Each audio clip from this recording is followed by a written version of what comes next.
আপনার সন্তানের যে আচরণকে আপনি মনোযোগ দিবেন, সে আচরণ কিন্তু বা বিহেভিয়ার কিন্তু বাড়বে এবং যে আচরণ বা বিহেভিয়ারে আপনি একদম সম্পূর্ণ উপেক্ষা করবেন,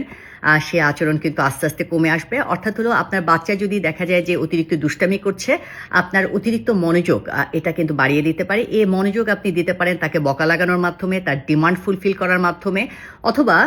তাকে সমালোচনার মাধ্যমে। ইভেন অনেক ক্ষেত্রে আমরা যদি অতিরিক্ত বুঝাই, সেটাও কিন্তু তার এই অনাকাঙ্ক্ষিত আচরণগুলো এক ধরনের মনোযোগ পায়, একজন গুরুত্ব পায়, যার কারণে হয়তোবা দেখা যায় যে ওই সময় সেটা কমিয়ে ফেলছে, কিন্তু পরবর্তীতে আবার সে আচরণটা আবার তার একইভাবে সে তৈরি করছে বা আরও ভালো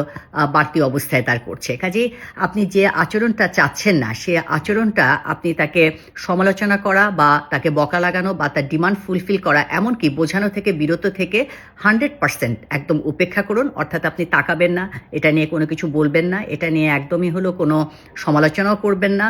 ইভেন এটা বোঝানোরও চেষ্টা করবেন না। দেখবেন হলো আস্তে আস্তে সেই বিহেভিয়ারটা আপনার কনস্ট্যান্ট উপেক্ষা তার আচরণটাকে অনুৎসাহিত করবে। যদি দেখা যায় যে এমন কিছু আচরণ সে করে থাকছে যেটা একেবারেই গ্রহণযোগ্য না, অর্থাৎ এটা লিমিট ক্রস করছে বা রুলটা ব্রেক করছে, সেক্ষেত্রে ওই মুহূর্তে আপনি কিছু না বলে কিছুক্ষণ পরে তার সাময়িকভাবে তার যে কিছু প্রাপ্য সুবিধা সেটা কমিয়ে দেন। প্রাপ্য সুবিধা অর্থাৎ হলো আপনার কাছ থেকে সে প্রতিনিয়ত যে সুবিধাগুলো পাচ্ছে, যে লাভ কেয়ারটা পাচ্ছে, অর্থাৎ তাকে আদর করা, তাকে